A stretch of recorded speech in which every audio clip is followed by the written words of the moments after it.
Assalamualaikum warahmatullahi wabarakatuh. Salam sejahtera untuk kita semua. Kembali lagi dalam video pembelajaran Seni Budaya kelas 10 semester 1 bersama saya Virgina Amelia Paredato. Dalam video pembelajaran kali ini kita akan masuk kepada pembahasan materi bab kedua yang akan membahas tentang berkarya seni rupa 3 dimensi. Dan video kali ini adalah video kelanjutan dari video sebelumnya yang telah bersama-sama kita pelajari, di mana membahas tentang berkarya seni rupa 2 dimensi. Baiklah, kita akan masuk kepada pemaparan materi berkarya seni rupa 3 dimensi dan apa saja kita pelajari pada bab 2 kali ini. Terdapat 5 subbab yang akan kita pelajari bersama. Yang pertama yaitu pengertian karya seni rupa 3 dimensi. Yang kedua, jenis karya seni rupa 3 dimensi. Yang ketiga, tema dan fungsi dalam karya seni rupa 3 dimensi. Yang keempat, nilai estetik karya seni rupa 3 dimensi. Dan subbab yang kelima atau yang terakhir yaitu proses berkarya seni rupa 3 dimensi. Pengertian karya seni rupa 3 dimensi. Karya seni 3 dimensi adalah karya yang bisa dilihat dari segala arah. Seni rupa 3 dimensi merupakan karya seni yang memiliki 3 unsur, yaitu panjang, lebar, serta tinggi. Karya seni rupa 3 dimensi ada yang memiliki fungsi pakai dan ada yang memiliki fungsi hias saja. Unsur-unsur yang ada di dalam seni 3 dimensi yaitu seperti berikut.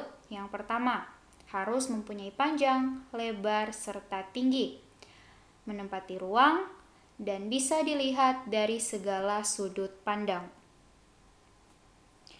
Setelah kita masuk kepada subbab berikutnya, yaitu jenis dan fungsi karya seni rupa 3 dimensi. Seperti juga karya seni rupa 2 dimensi, berdasarkan fungsinya, karya seni rupa 3 dimensi dibedakan menjadi karya yang memiliki fungsi pakai atau biasa disebut dengan seni rupa terapan, dan karya seni rupa yang hanya memiliki fungsi ekspresi saja atau yang biasa disebut dengan seni rupa murni. Perbedaan fungsi ini pada dasarnya ditentukan oleh tujuan pembuatannya. Karya seni rupa sebagai benda pakai yang memiliki fungsi praktis dibuat dengan pertimbangan fungsinya. Dengan demikian, bentuk benda atau karya seni rupa tersebut akan semakin indah dilihat dan semakin nyaman digunakan. Nah, tahukah kamu bahwa mobil yang kita tumpangi, kursi yang kita duduki, bahkan telepon genggam yang kita gunakan itu merupakan karya seni rupa 3 dimensi. Mengapa? Karena hasil karya tersebut diciptakan berdasarkan fungsi pakainya. Karya seni rupa dapat pula dibedakan atau dikategorikan berdasarkan temanya. Tema merupakan gagasan pokok dalam sebuah karya seni. Tema seringkali dikatakan sebagai persoalan utama yang diungkapkan oleh seniman atau perupa dalam karyanya. Tema tidak selalu tampak secara kasat mata, tetapi lebih sering tersirat. Sebagai contoh, tema lingkungan misalnya dapat diidentifikasi dengan objek-objek natural, yaitu alam seperti flora, fauna, atau pemandangan alam yang indah, tetapi dapat juga melalui objek-objek yang berlawanan atau bertentangan dengan kaidah-kaidah keindahan alam. Namun, walaupun akan tampak seperti berlawanan, tetapi pesan yang ingin disampaikan oleh perupa atau seniman ada dalam tema yang sama, yaitu kepedulian terhadap kelestarian lingkungan.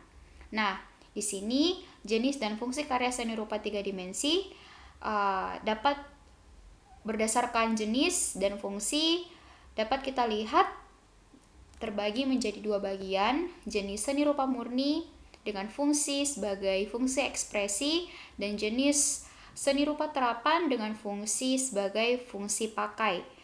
Fungsi ekspresi atau jenis seni rupa murni yaitu seni yang diciptakan secara bebas dan yang berfungsi lebih mengutamakan keindahan daripada fungsi pakainya. Sedangkan seni rupa terapan atau fungsi pakai adalah karya seni rupa yang tidak hanya digunakan sebagai benda pajang di rumah saja, tetapi juga diciptakan untuk lebih kepada kegunaan menguntungkan bagi kehidupan manusia. Sebab itu dikatakan seni rupa terapan adalah seni yang lebih menyukai keindahan. Baiklah, kita kepada pembahasan subbab selanjutnya, yaitu nilai estetis karya seni rupa 3 dimensi. Mempelajari seni tidak terlepas dari persoalan estetika dan juga keindahan. Estetika identik dengan seni dan keindahan. Pendapat ini tidak salah, tetapi tidak sepenuhnya tepat. Perkembangan konsep dan bentuk karya seni menyebabkan pembicaraan tentang estetika tidak lagi semata-mata merujuk pada karya seni yang indah dan sedap untuk dipandang oleh mata. Dengan memahami persoalan estetika dan seni, diharapkan wawasan teman-teman sekalian dalam melakukan apresiasi, kritik, maupun berkarya seni akan semakin terbuka. Nah, mengapa karya-karya seni yang dikategorikan tidak indah, kamu tidak sekonyong-konyong memberikan penilaian buruk, tidak pantas, atau sebagainya?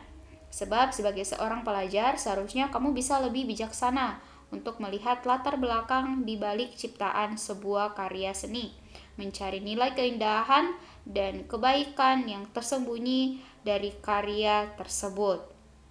Sebab nilai estetika pada sebuah karya seni rupa dapat bersifat objektif dan subjektif.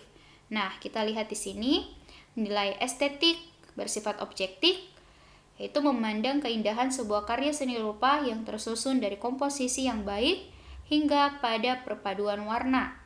Dan nilai estetik subjektif yaitu nilai estetik yang bersifat subjektif.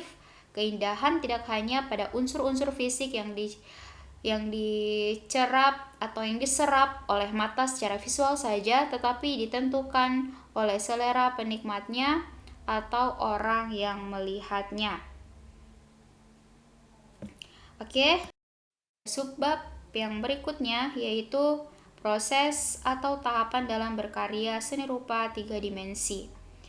Pembuatan karya seni rupa 3 dimensi yang paling sederhana sekalipun dilakukan dalam sebuah proses berkarya.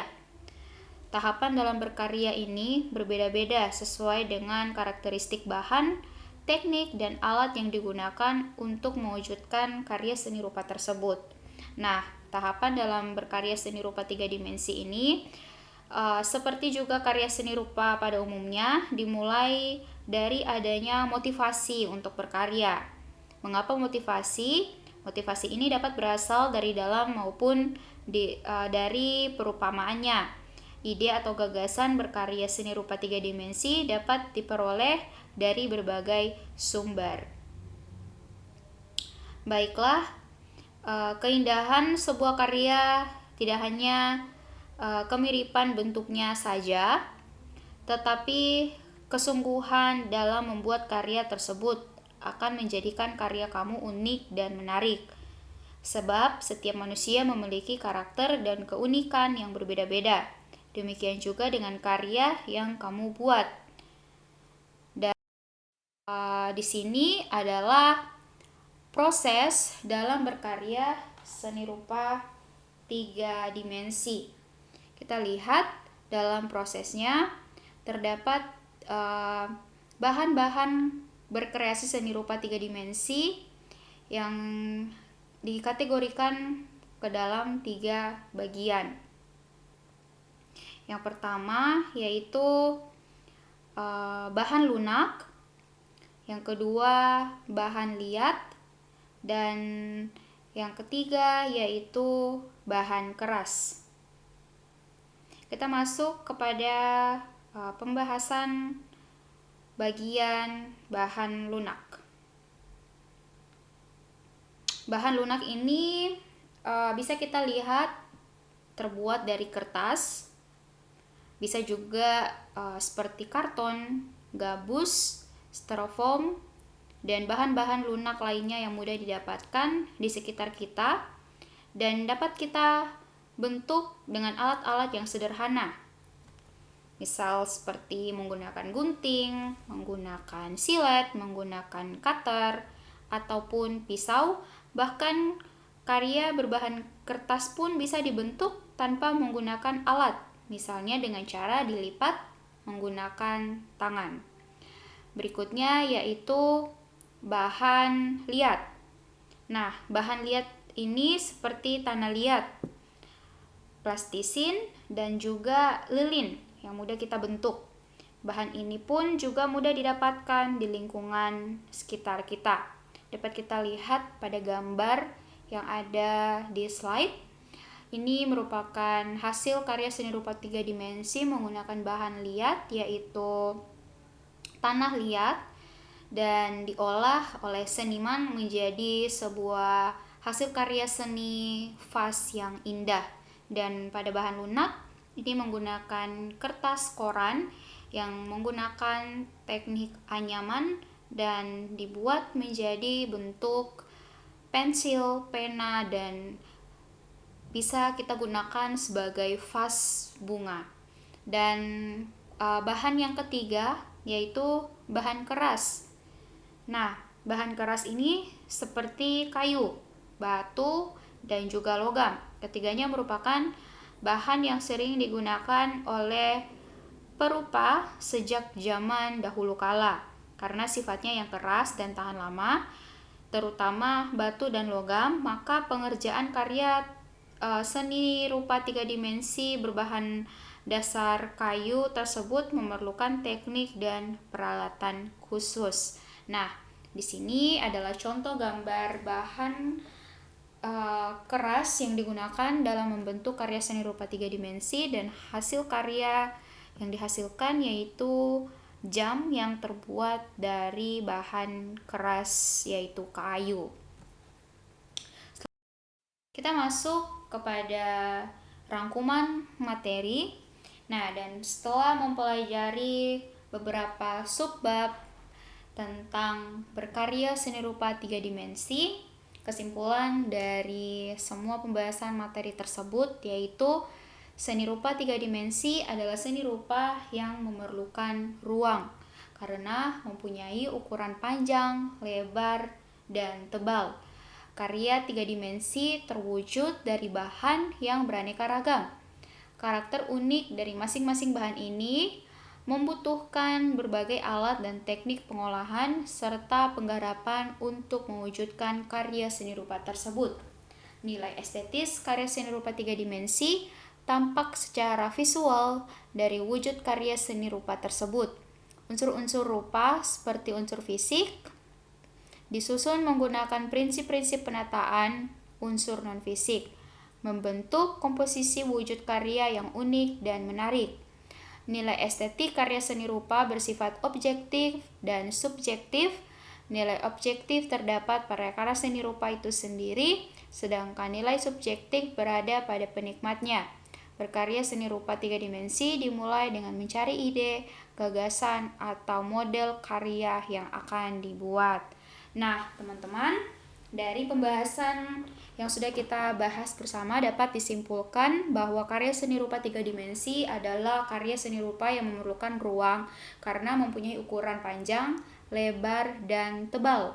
Nah, dapat disimpulkan bahwa karya seni rupa 3 dimensi adalah hasil karya seperti misalnya patung dan ukiran-ukiran yang bisa kita lihat pada misalnya vas bunga yang menggunakan tanah liat, ataupun ukiran-ukiran pada kayu yang diolah membentuk suatu karya seni rupa yang indah dan dapat kita lihat dalam kehidupan sehari-hari, misalnya pada kursi kayu, misalnya pada ukiran-ukiran di pintu, dan itu semua adalah hasil karya seni rupa 3 dimensi yang dapat kita lihat karena mempunyai ukuran panjang, lebar, serta tebal dan dapat dilihat dari dua sisi arah. Contoh lain dari karya seni rupa 3 dimensi yaitu Candi Borobudur dan juga beberapa prasasti yang bisa kita lihat. Dan setelah mempelajari bab 1 dan juga bab 2 tentang karya seni rupa 2 dimensi dan karya seni rupa 3 dimensi, saya harap teman-teman bisa membedakan kedua hasil karya tersebut, sebab karya seni rupa 2 dimensi adalah karya seni rupa seperti contoh dalam bentuk kehidupan sehari-hari berbentuk lukisan, yaitu pemandangan ataupun hasil karya yang dihasilkan di atas kertas menggunakan coretan, menggunakan lukisan, menggunakan gambaran yang dapat kita tuangkan melalui ekspresi melukis ke tempat atau wadah yang sudah disiapkan seperti misalnya di atas kanvas ataupun kertas. Dan masih banyak lagi contoh hasil karya seni rupa 2 dimensi. Dan karya seni rupa 3 dimensi adalah hasil karya yang bisa kita lihat secara nyata dalam bentuknya yang bisa dilihat dari dua sudut arah, misalnya seperti patung atau benda-benda lain yang bisa digunakan secara langsung. Dan untuk mengukur seberapa jauh sekalian tentang karya seni rupa 2 dimensi dan 3 dimensi, berikut adalah beberapa latihan soal yang dan teman-teman bisa diskusikan bersama dengan teman di kelas untuk sama-sama mengetahui jawaban yang benar. Saya akan memberikan waktu beberapa detik pada setiap slide agar teman-teman bisa melihat soal-soal yang ada.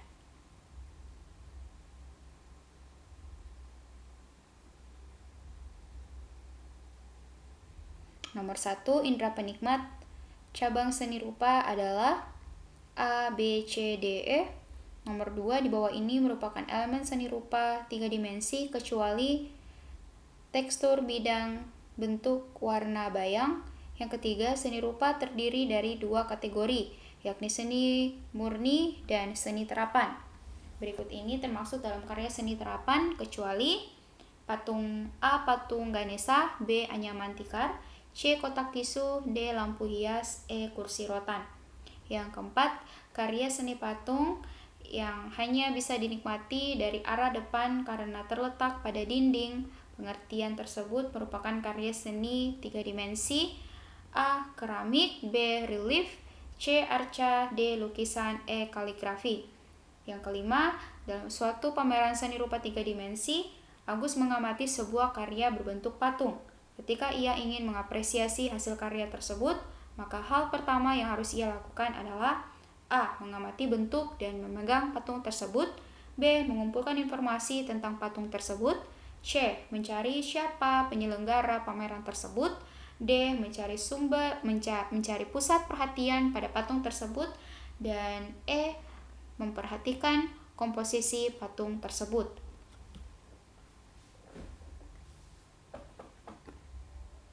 Silakan teman-teman menelaah dan mencari jawaban yang tepat.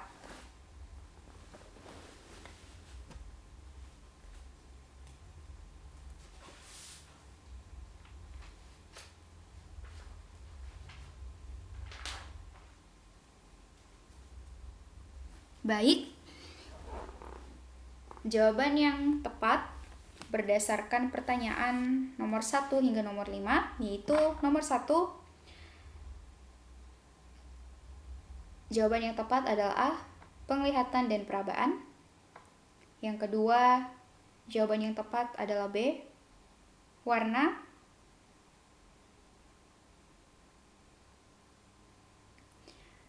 Jawaban nomor 3 yang tepat adalah A, patung Ganesha? Jawaban keempat yang tepat adalah B, relief.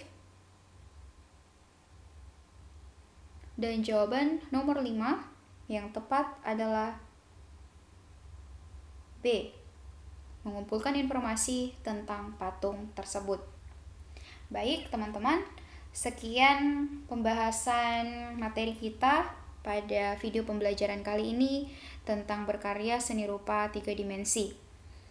Saya harap teman-teman semua bisa mencari lebih lagi dan mempelajari lebih lagi informasi tentang berkarya seni rupa 3 dimensi dan mempraktikannya dalam kehidupan sehari-hari serta menyalurkan pengetahuan yang telah teman-teman dapatkan pada kehidupan sehari-hari dan pada lingkungan aktivitas teman-teman sekalian. Terima kasih. Sampai ketemu kembali pada video pembelajaran berikutnya. Wassalamualaikum warahmatullahi wabarakatuh.